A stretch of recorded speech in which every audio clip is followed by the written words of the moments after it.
my dear friends, my brothers and sisters in Spiritism, good night. I only heard the disincarnated ones. Good night. Good evening. Good evening. Good I'd evening. like to hear the incarnated too. Good night to everyone. I'd like to say that I'm very glad to be here tonight, talking about the gospel of Jesus in a spirit center in the United States of America.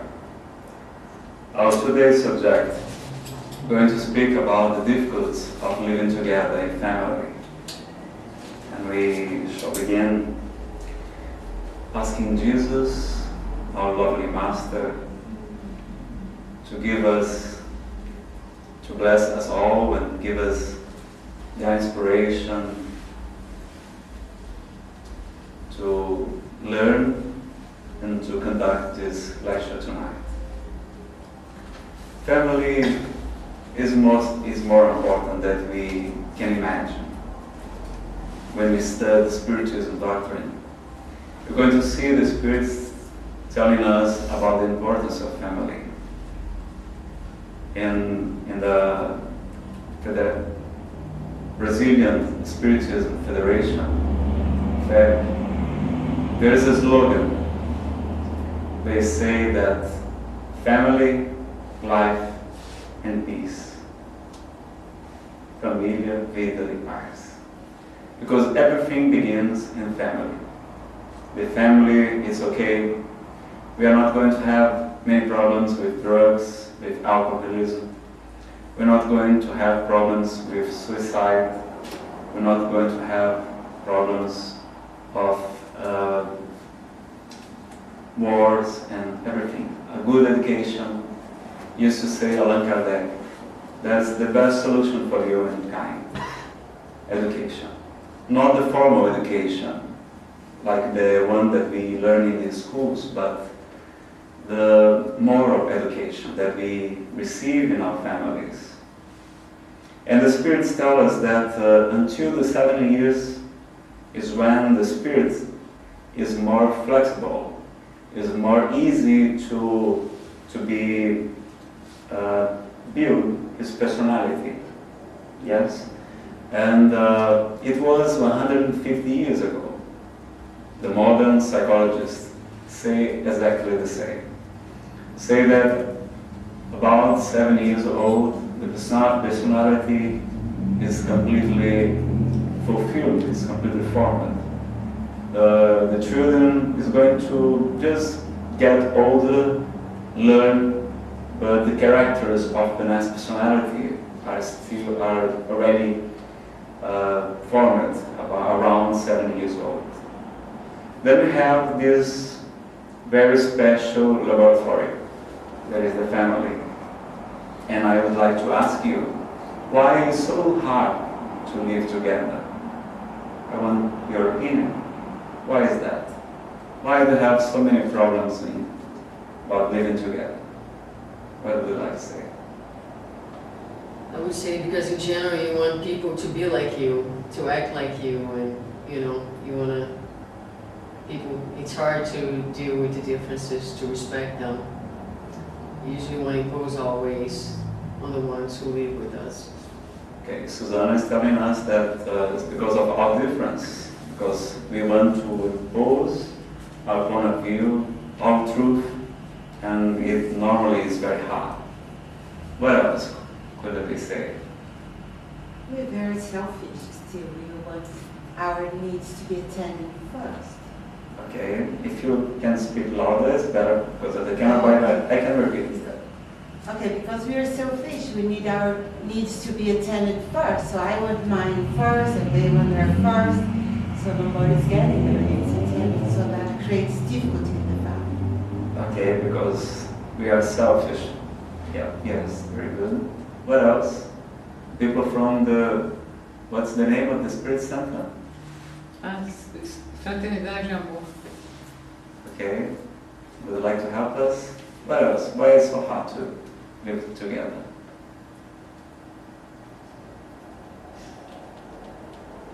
because we are different. Too many personalities around oneself that we call family. And sometimes these spirits with different backgrounds in terms of evolution, they get reunited for a reason. And the reason is for us to learn how to love, despite our differences. And because of the mercy of the Creator, we get together, despite our differences, to try to respect, to try to learn, to try to give to shape the cell that we call family, which is the primary cell that we can. First, we have to go inside the family, of course. We have to learn from the family. And because there are the ones that are closer to us are the ones that lives inside that cell that we call family. And sometimes it's more difficult to face.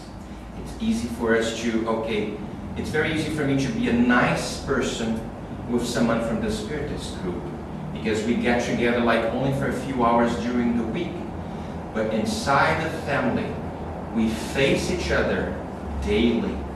We have our needs, we have our selfishness side, we have our pride, which is the most difficult thing and barrier to overcome. And that's So I liked all the answers you gave me.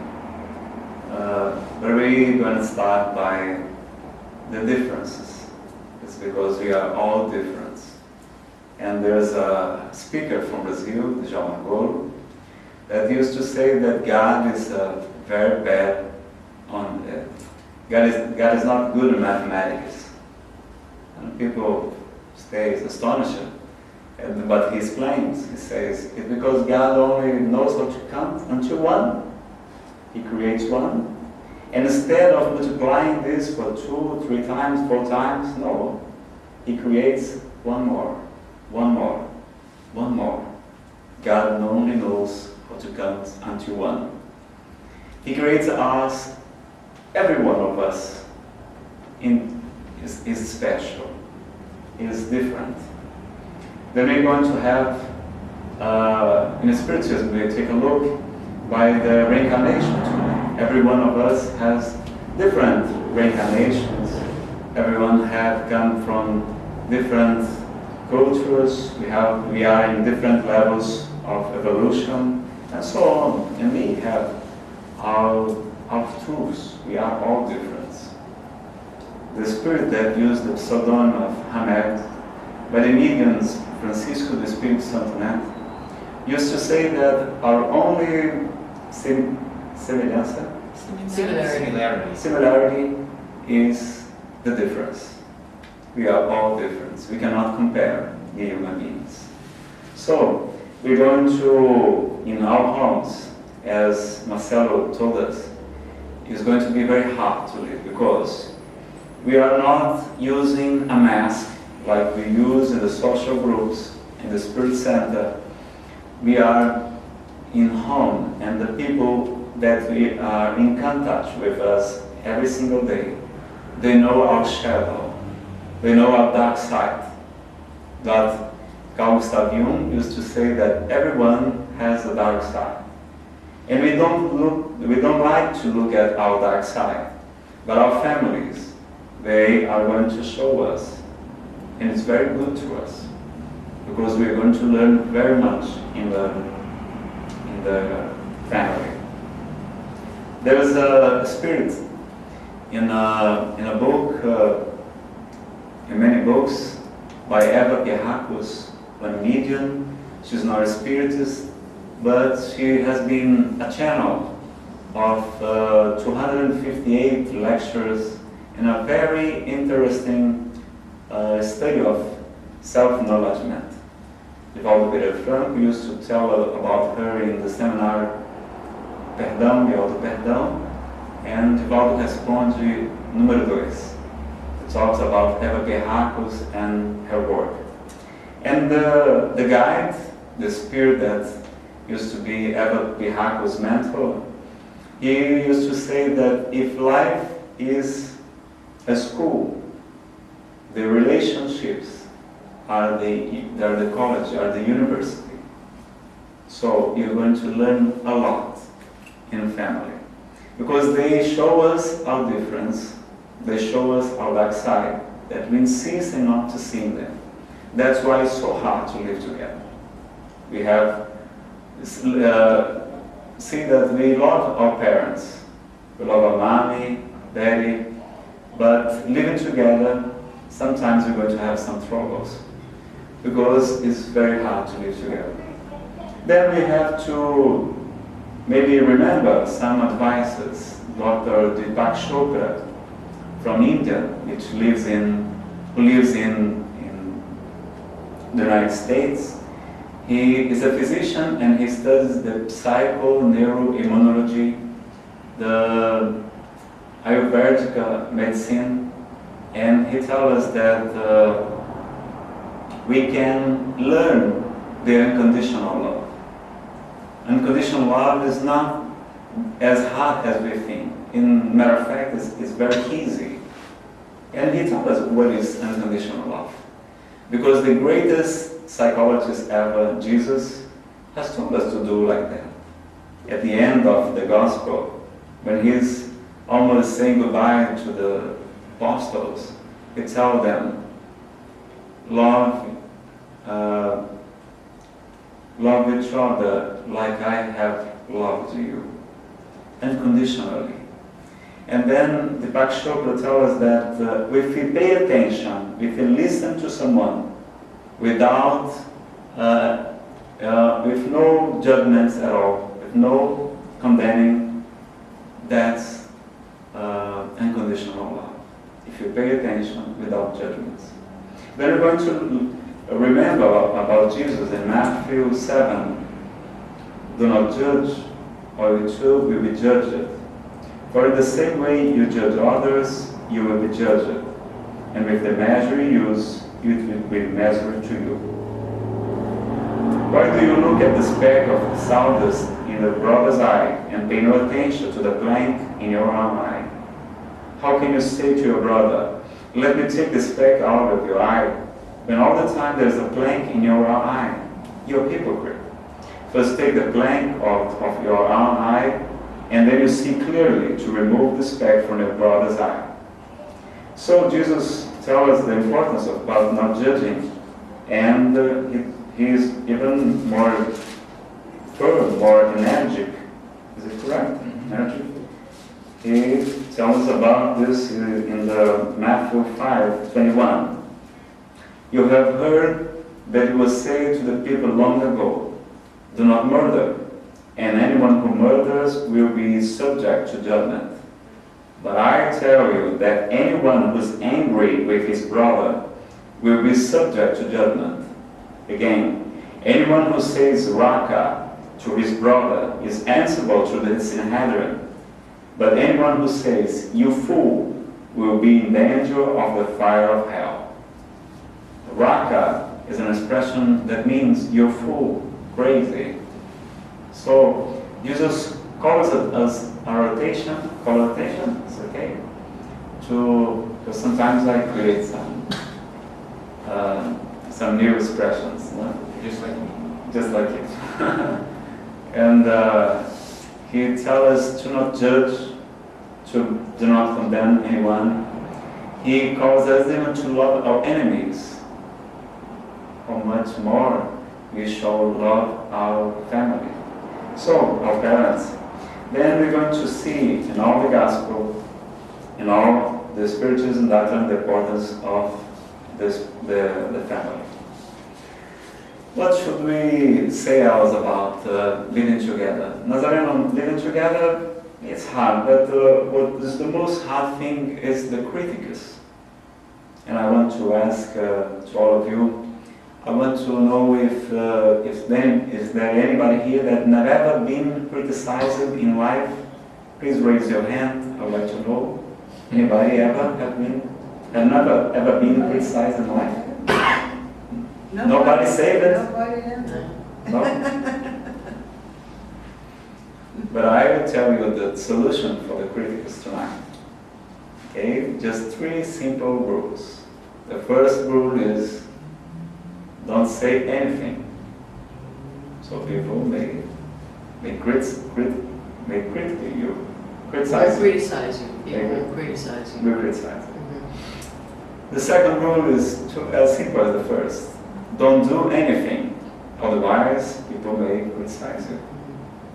And the third one is don't be anything, be nothing. And I said this in a lecture, and there was a guy in the first line. He raised his hand and said, "Nazareno, even so they are going to criticize us." Why is so great? They are going to say that we are lazy, that we are vagabundo. How could I say? It's That's right. a bomb. Bomb. A bomb. Yeah. Bomb? Bomb. Yes. They're going to say a bomb. So there's no solution for the critics. Don't worry about the critics, says Jean Sibelius. He used to say that you should not worry about the critics because nobody ever raised a statue to the critics, only to the criticizers. Then we should go ahead. If they don't criticize us, worry, danger, because maybe it's a sign that we are not doing anything. So if you do anything, somebody is not going to like it. Not even Jesus could make it. And I would like very much that nobody criticized me. And I thought, well, at least the name Nazareno I have got. Maybe I can get, but nobody can get. Francis of Assisi, Chico Xavier, we, the Spiritists, were the most hard criticizers of his work. And while we were criticizing him, Chico Xavier was working, was serving, was loving. That's what we should do. Do not worry about the critics. And the Spirit Emmanuel by Chico Xavier, he used to tell us the medication only hurts in the wound. It doesn't hurt in the skin that is healthy. Did you understand me? Mm-hmm. Yes. So, critics is like cleaning. We should pay attention to critics. And if we are hurt, watch out, something's wrong. Maybe we are too proud, maybe there's some truth about that. But we should not worry at all. We should keep working and do what we believe. And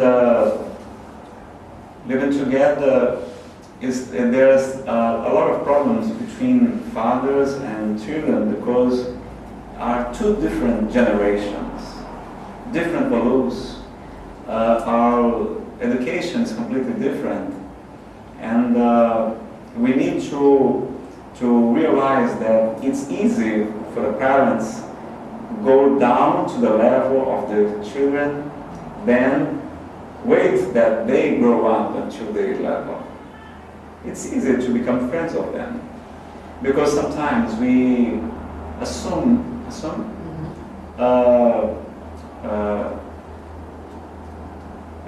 uma postura.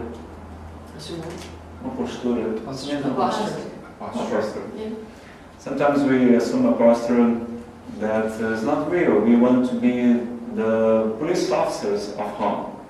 We want to be the judges of home. Stance is a better word. We take a stance. Stance? Stance. Mm-hmm. What is stance? It's posture. But it's a better word. Okay. To the context that you're talking about. Yes. We stand up like stand up. A stance. Stance. Yeah. We stance like judges. Mm-hmm. And Jesus invited us to not judge.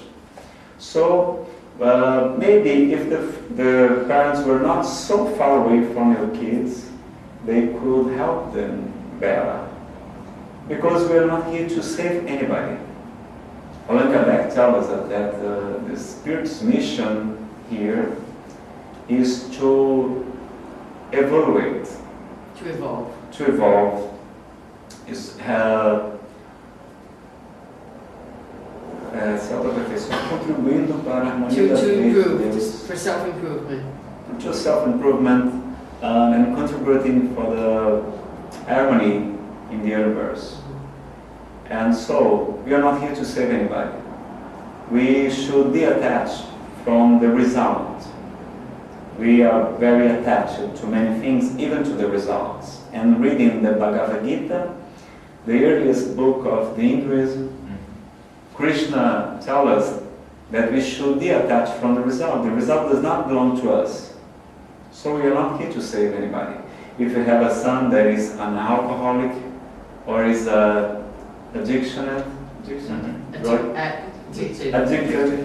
addicted, we may help him, but we should not feel guilty if we cannot help him. Because sometimes that spirit have the problem before, had been an alcoholic in another life, had been a severe depression person in other lives. And maybe if you use the most powerful instrument in the world, which is the unconditional love, we may help him. But even so, he may die with this problem. But we must keep quiet. We must keep calm down, because we made what we could. We should not try to save anybody. We can help, but not save. So, when we look like judges, we are going to remember Jesus when he spoke about the Pharisees. He used to say, I like this part. I'm going to get the reading that is so much.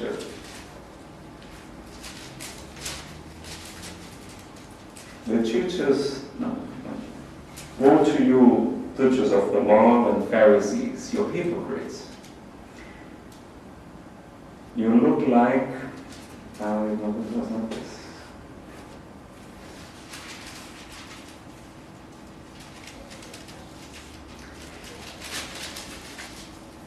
Woe to you, teachers of the law and Pharisees, you hypocrites.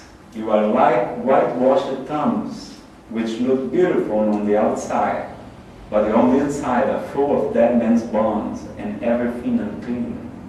In the same way, on the outside you appear to people as righteous, but on the inside you are full of hypocrisy and wickedness.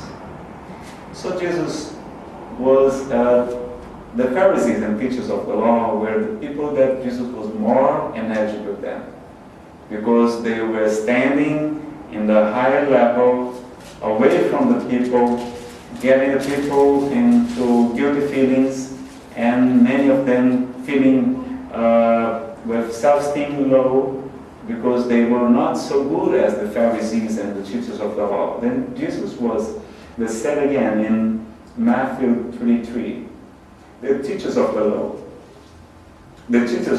and the Pharisees sit in Moses' seat, so you must obey them and do everything they tell you.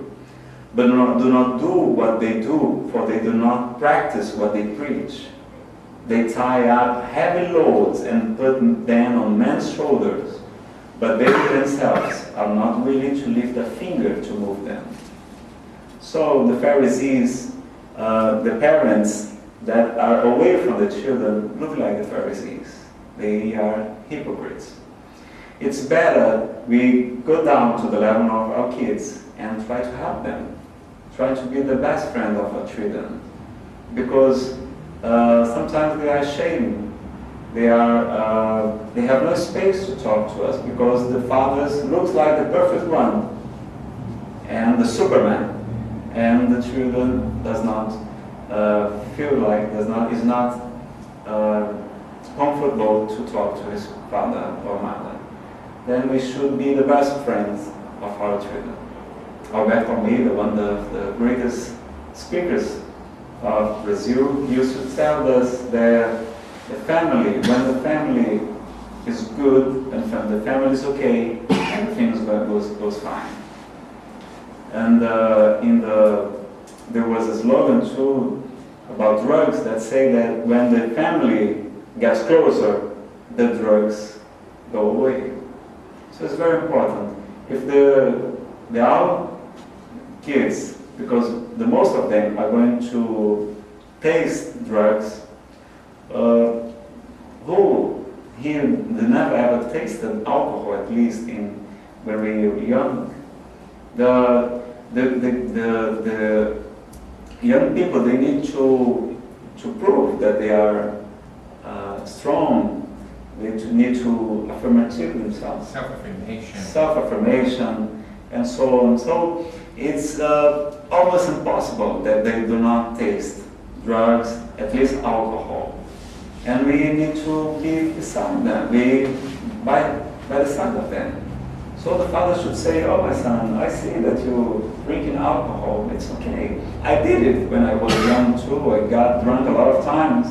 But I tell you, take care. Do not drive when you drink, and so on. So if the son sees that his father is a normal person, he will be more comfortable to talk to him. And then we should try to see inside in our children, because we are all different.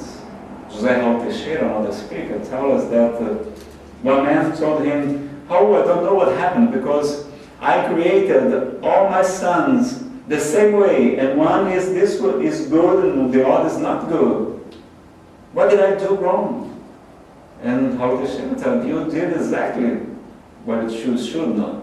You should treat everyone in a different way, because everyone is a singularity. Singularity. It's physics, isn't it? Unique. It's unique. Yes, I'm reading too much about physics.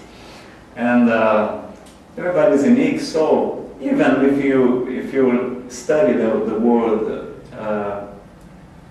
education, educating, it comes from Latin, educere, it means take from inside. Because Socrates and Plato, they used to believe that the man reincarnates, and we bring out some talents.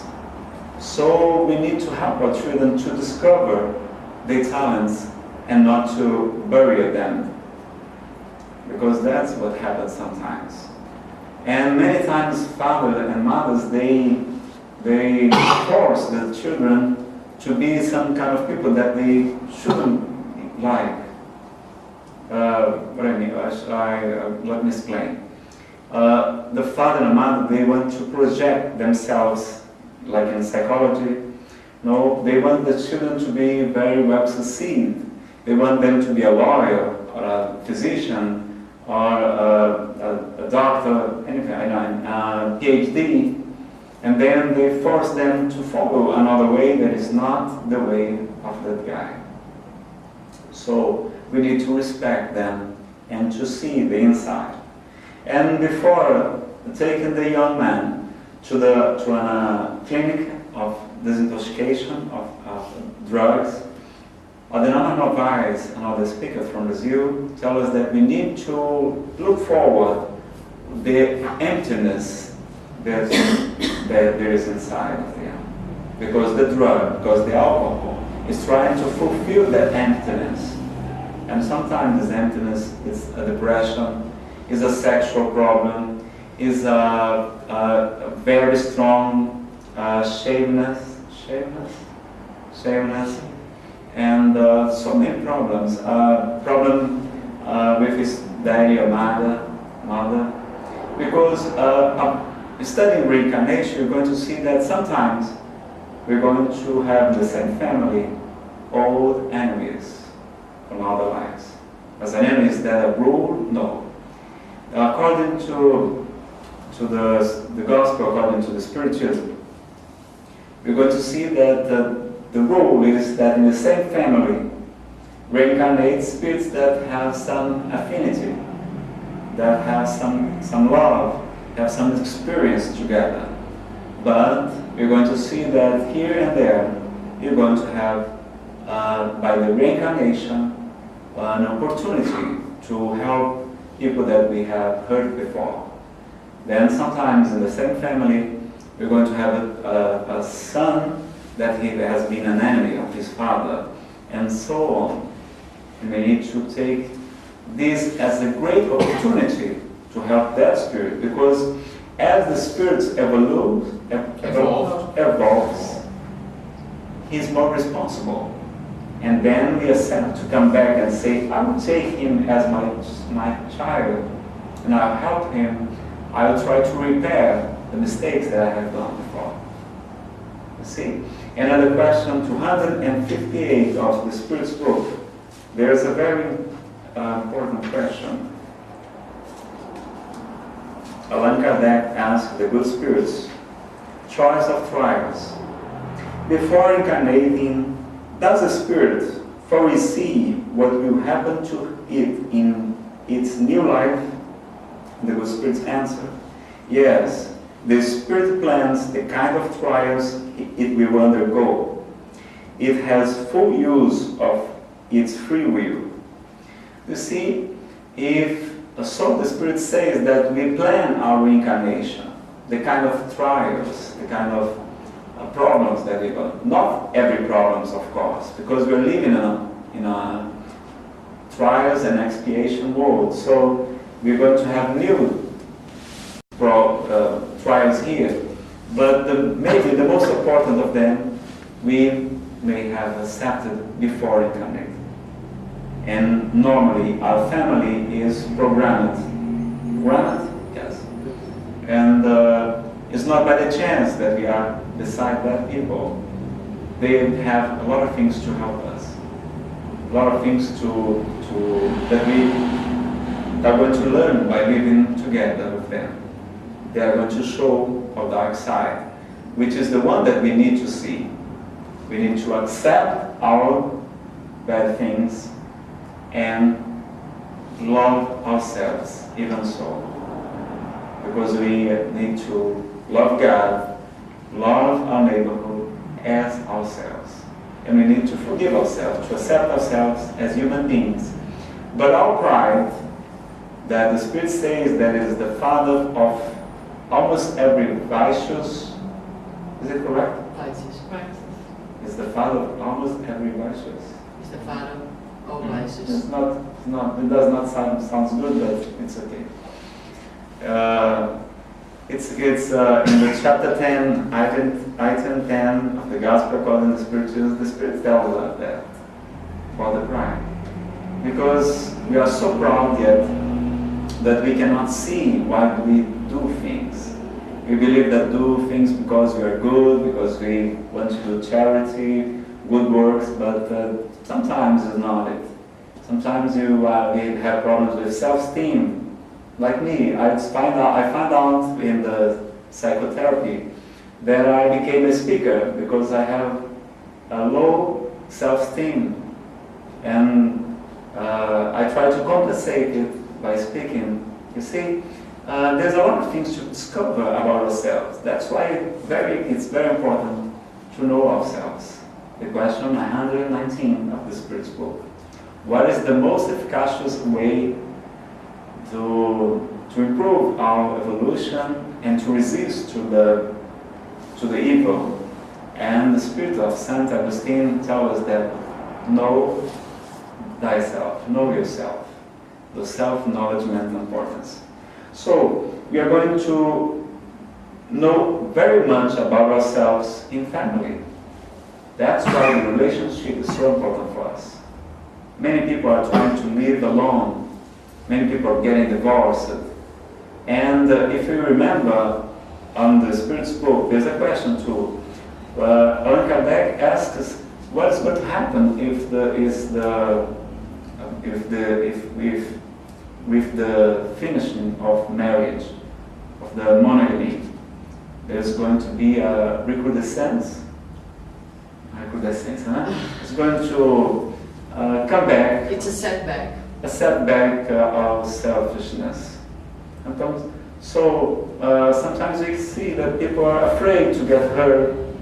They don't want to have relationships, and we are more selfish sometimes. So we need to pay attention about that. Spiritism does not condemn divorce. We do not are hypocrites. We don't like marriages only by the appearance. Appearance, how do I say? Appearance. But the expression, the full phrase, casamento de aparências, marriage of appearances. Yeah. Yes, we don't. We believe that the marriage is a very important thing.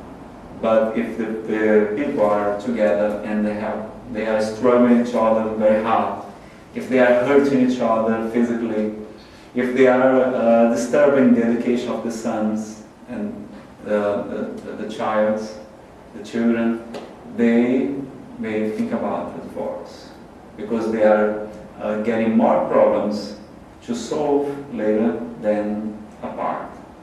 And the psychologist today says that it's not a problem for the children that father and mother be apart, but it's very important that they be in a good relationship, even standing alone, you know.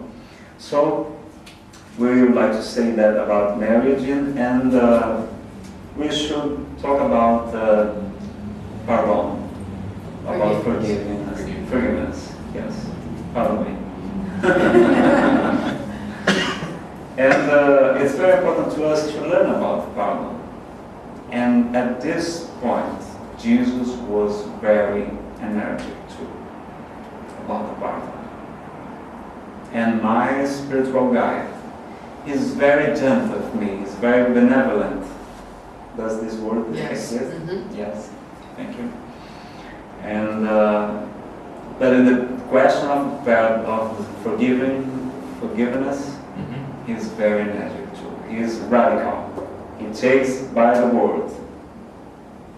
And let's see what Jesus tells us about the forgiving. I would like to read a parable. It's in Matthew 18. The parable of the unmerciful servant. And look how hard Jesus talked to us, because it's an obligation to us to forgive. You're going to know, to discover why is that. At first, he's talking to Peter, and Peter say, then Peter came to Jesus and asked, Lord, how many times shall I forgive my brother when he sins against me? Up to 7 times? Because this was what was written on Moses' law. Jesus answered, I tell you, not 7 times, but 70 times 7. Or it means unconditionally, no? And always. Therefore, the king of heaven is like a king who wanted to settle accounts with his servants. As he began the settlement, a man who owed him 10,000 talents, it is about 30 kilograms of gold, about, no, not 30, 70 kilograms of gold, or 150 pounds, more or less. A lot of money. As he began this, since he was not able to pay, the master ordered that he and his wife and his children and all that he had be sold to repay the debt. The servant fell on his knees before him. Be patient with me, he begged, and I will pay back everything. The servant's master took pity on him and canceled the debt and let him go. But when the servant went out, he found one of his fellow servants who owed him 100 denarii. 100 denarii is only about 3 months of minimum salary. Minimum salary? 3 months salary. Because a denarii is 1 day salary. Okay? 100 denarii. A very low, very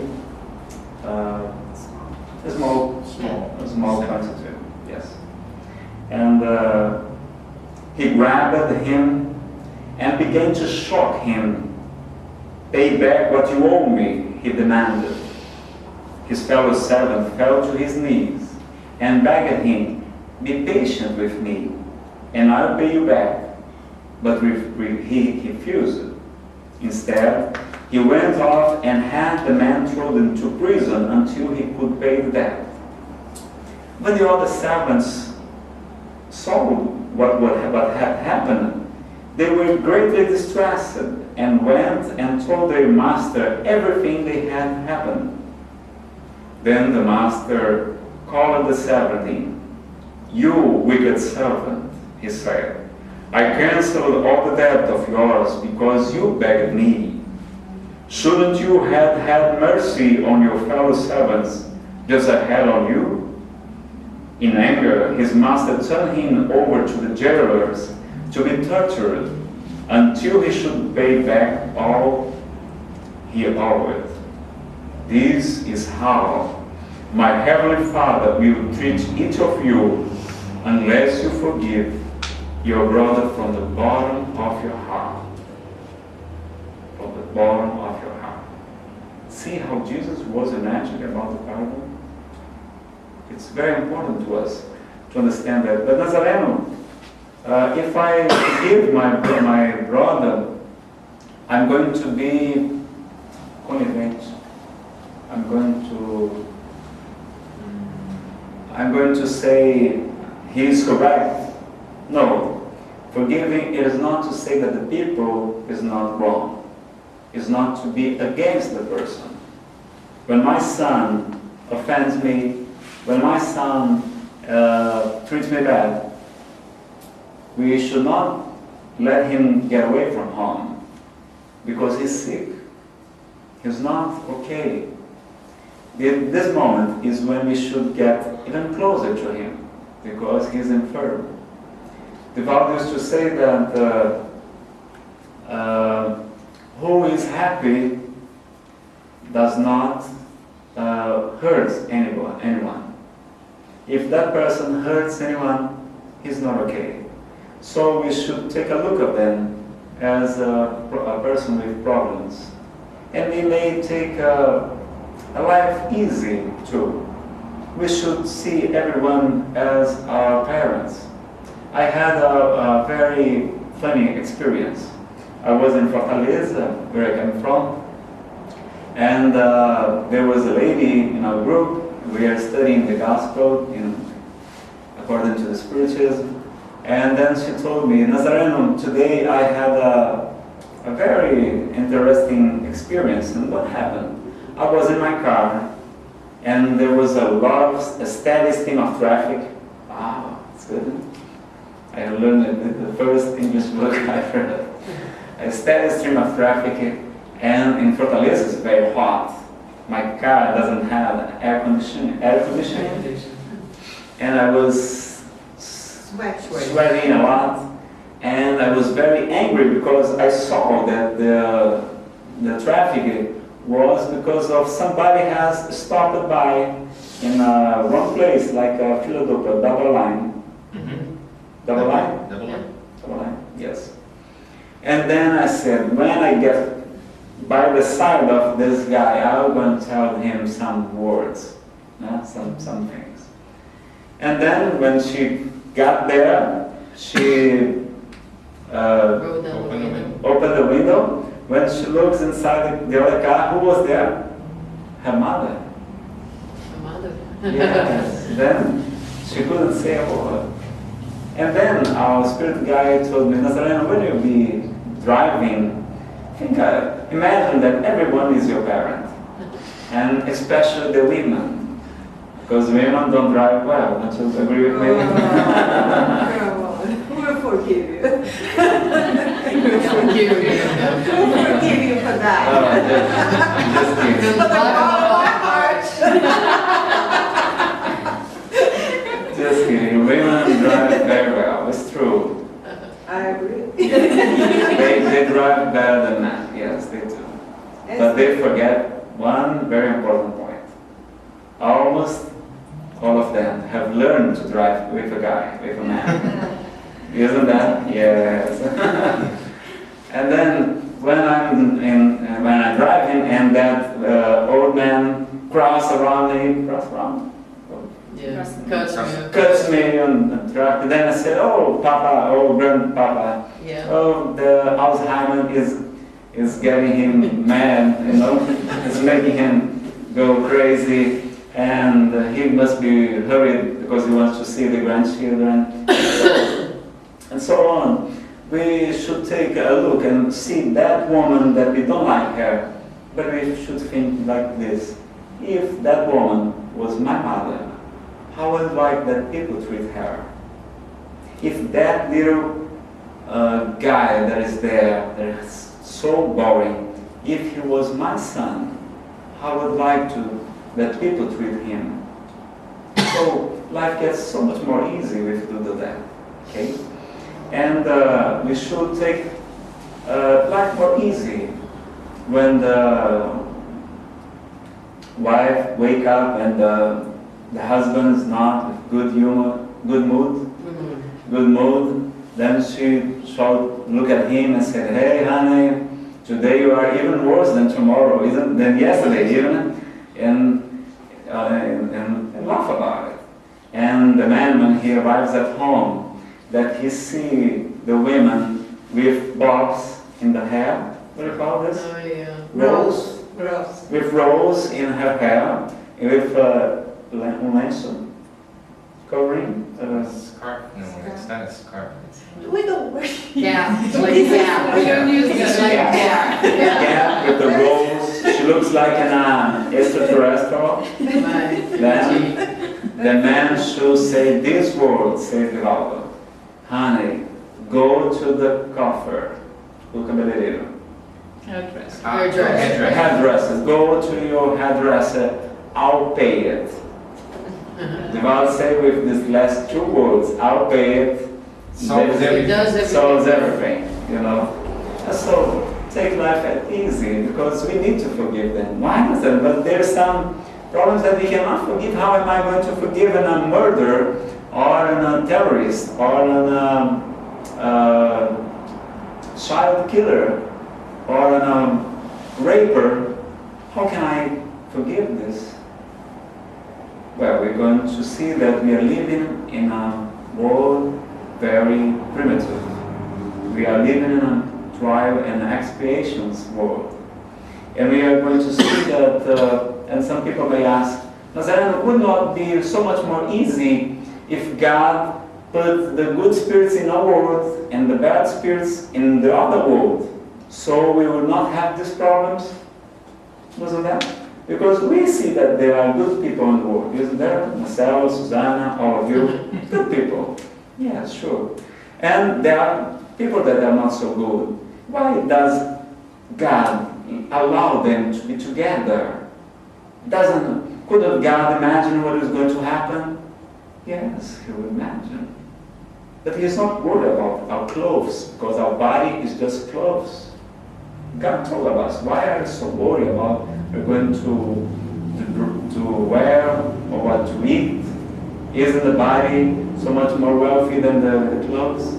Isn't the life much more wealth than the food?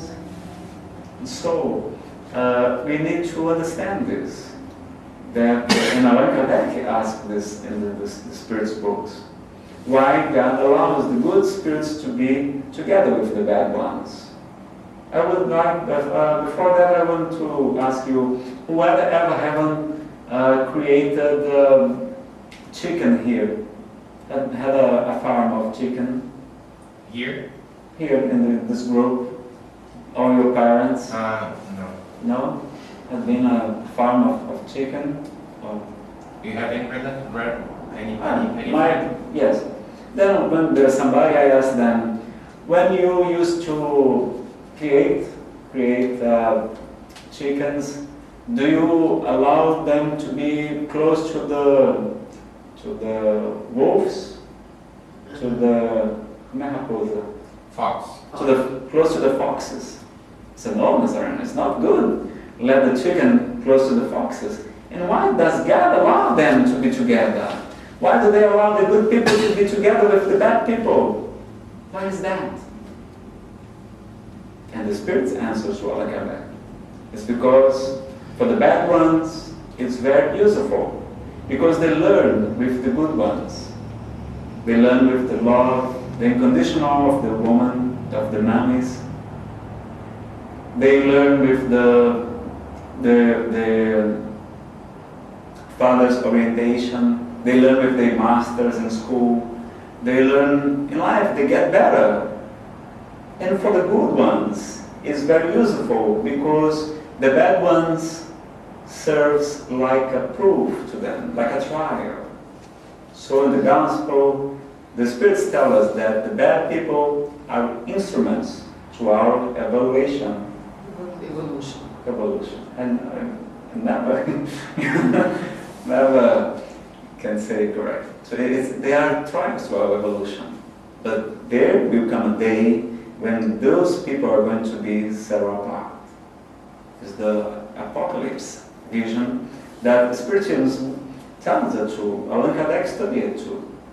And we're going to see that someday, when they asked Jesus, he said that neither him, neither the angels know when it is going to happen, only the Father. But one day, he's going to set apart the sheep and the Wolves. No, os cabritos, os bodes. The oaks, no? Goats. Goats. The goats. And in the other parables, it talks about the trigo e o joio do trigo. The wheat and the tar. The wheat and the Tar. The wheat and the tar. Then this day is very close. Nazareno, do you know when it's going to be? I don't know. But we have some information about that. Of course, in Spiritism there are no fatalism. The only fatality is that we are going to be super spirits, pure spirits, happy and with a plentiful life. But when we have free will, so it may change this day. But the Spirit Emmanuel, writing by Francisco Cândido Xavier, one of the greatest mediums that we have ever heard about, told us that about 2057 we're going to be living in the beginning of a world of regeneration of over 200 years after the surgimento, after the experience of the Spiritism doctrine, we will be living in the beginning of the new world, a regeneration world, that only will reincarnate the good ones. The bad ones are going to be separate and going to emigrate to another world where there will be weeping and gnashing of teeth. Like Jesus said.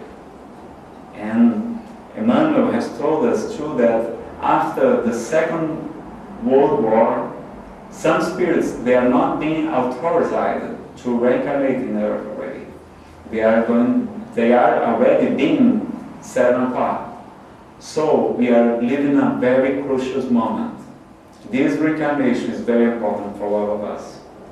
And we shall forgive. Why Nazareno? How can I forgive? Because we that believe that we are the sheep, we were the yesterday's wolves. We are not angels. We may not believe because God is so good, and reincarnation is like the forgiveness of God to every one of us. And we forgive everything that we have done, and it's good for us. But if you take a look at the history, we're going to see that the history of humankind was wrought with blood. All the greatest heroes of humankind were warriors. Alexander the Great, Napoleon Bonaparte, and so many, Julius Caesar, and so on. They were warriors. People used to fight every single day. They were not only defending themselves, they wanted to steal the other people's lands, They wanted to take the women and to rape them, that they used to do, that we used to do. And they wanted to take the men and make them become slaves. And so on. We used to steal the treasures, the money, the lands. We had a lot of bad things in history. We had 600 years of Inquisition. 600 years. So many crusades. And so our past is not good. We should we really should forget it, because it's not good. So when something happened to us, remember, nothing's by the chance. Zé Teixeira used to tell us that in earth there are unjust people, yes. There are unjust, injustos, yes, unjust. Mas não há injustiçados. There's any injustice, man. He said that there are unjust people, but he used to say that there are unjust people, but we are not innocent. Right. The one who receives the evil are not innocent. So We're not sometimes, true victims. yeah, we are not victims, Right. and so we are having the opportunity to forgive ourselves. We're going to prove the good spirits that we may remain here on earth. The good ones are going to inherit the earth, and so on. So by forgiving, we are going to have the authorization. So everything that happened to us, the Spirit Hamed tells us that we attract by our faults, by our acts, by the law of the cause and effect. And so we should forgive always. Even when it's so hard, we should believe that God is fair, God is perfect, and He's not worried with our clothes. The body is just a cloth, and we are immortal. We're going to go on, and we're not worry about this. So the invitation of Jesus is to forgive always. And I would like to ask you, why are you here on earth?